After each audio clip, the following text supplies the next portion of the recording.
Welcome everyone to the third installment of Rose's tournament training arc. Recently I hit Tekken Emperor, which is really exciting. It means I'm making some sort of progress. I can feel myself actually getting better, and one of the biggest things that's been helping me so far is learning counterplay. So two of my big problem matchups here are Asuka and Brian. So for our drills today, we'll be running through some Asuka and Brian counterplay. I hope you enjoy the clips, and maybe they'll help you out in the future, and I will catch you in a little bit for the VOD review.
Alright everybody, welcome to the VOD review portion.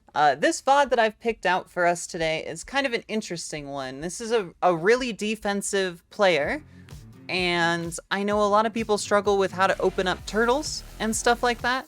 So I'm going to try to go through the things I did to successfully open up turtling players, where to do my lows, where to try to have an offense where frame trapping doesn't work. So right off the bat, I'm just going for mixes, lows. Immediately, I'm figuring out that throws are probably not going to work. This player seems to be throw breaking really well. Now, the one disadvantage to this person being a turtle, and not in an offensive way, of course, turtling is a really potent strategy, but they're not punishing me for a lot of the things that I'm trying to get away with here, with the exception of them doing a good block on that low, since it's the only way I really have to open them up. But, for example, that QCF 4-3, you can duck the overhead hit, duck and launch, and also that down 4-1, you can duck on hit the low hit, and then launch, depending on whether I go for the 1 or go for the sidestep cancel. Either way, it's launchable. And so this is just a bit of a knowledge check, so it's not perfect. However, I am able to get away with a little more than I would want against someone who truly knew all the frame data in the matchup. Once again, no offense to them, they're an excellent player. But as you can see, none of my mids or highs are really working at all, and none of my frame traps are coming together. There, I tried to counter another EWGF. If you hit a fast enough move, and they go for EWGF again, a lot of times it'll clip them during their startup. There, I did a successful sidestep for once, which was cool. And then sneak in the 2-grab on him. I'm also noticing that they're not punishing a lot of my stuff. Like down forward 1-2 down forward 1+2 is -14, but they're not really doing too much about it.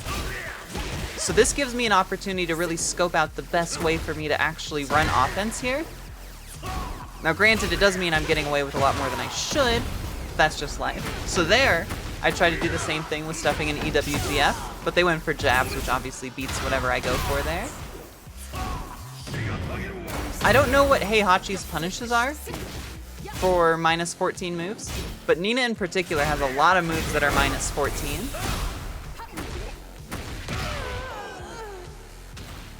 And there, I was finally getting clipped trying to run my offense. So now I gotta play things a little bit slower here. I start going for down 2 side steps just to see if they'll throw any buttons out, since they weren't really letting me run my offense. And you can see I'm not taking my turn immediately a lot of the time.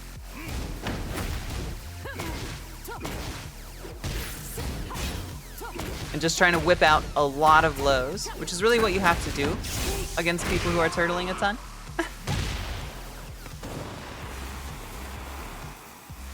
And as you can see, I'm kind of forced here to play a Tekken that I'm not really super familiar with. This is forcing me to not really just run my typical mix. I have to play a little bit slower, which is something I need to be doing anyway, given how many times I get absolutely cranked by rage arts. But this is an opponent that I would have got absolutely demolished by in my earlier ranks. I'm not doing super punishable moves anymore. Granted, I'm not getting small punished on a lot of my moves, but I'm not trying to hit a bunch of like crazy launcher frame traps or anything. Just going for nice little things, taking my frames where I can with that QCF1.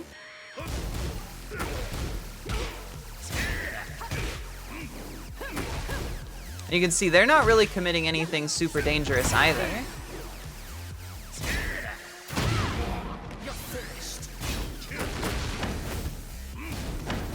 And now that I'm starting to get in trouble with my lows, I have to remember not to panic. Just because people block lows every once in a while doesn't mean you should stop doing them. Otherwise, you're not going to get through it all. And that was just bad reactions on my part to the Hell Sweep.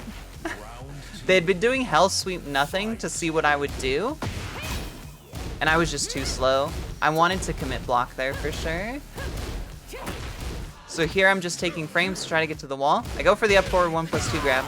This player's quite good, however.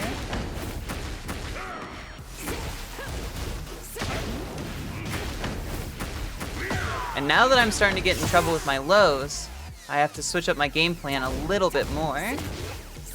Just kidding, more lows.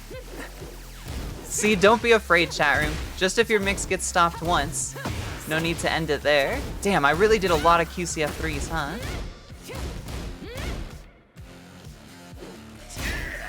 And there I'm like, I'm just gonna wait, react to what they do.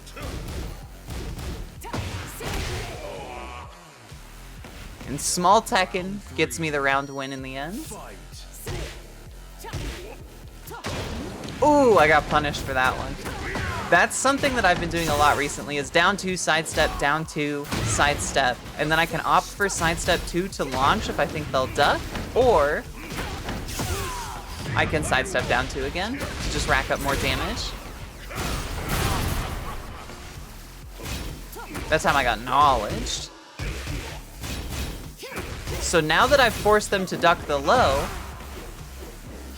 and they've started committing low parries, I can start running more mids and frame traps. This was just luck. I hit Rage Art. Sometimes it works, chat room. Die in silence.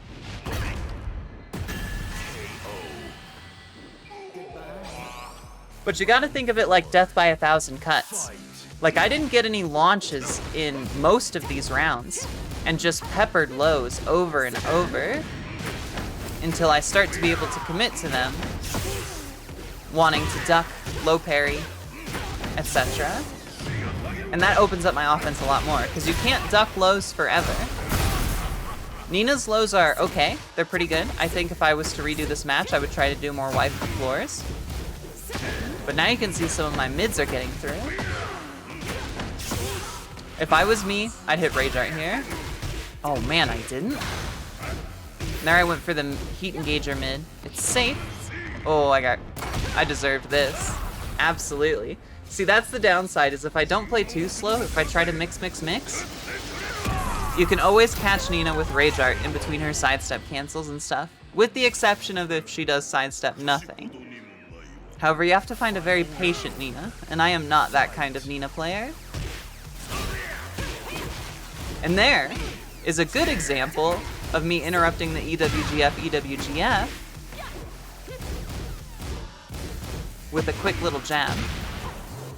And there, I got the throw because it was counter hit. Damn, they hard ducked the fuck out of that.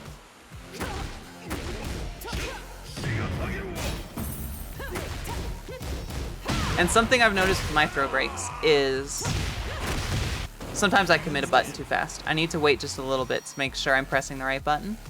So yeah, there, as you could see, I managed to get a couple counter hits by just ripping the whole string. Once he started doing crouch jabs, it was a whole new game.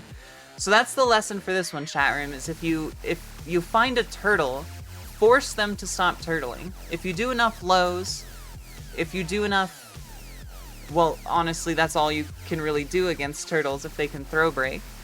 But if they refuse to block low, if they refuse to try to interrupt any of your frame traps or anything, or get caught by your frame traps, then that's what you gotta do, is force them to by just doing 100 million lows. And then you can start running your new offense.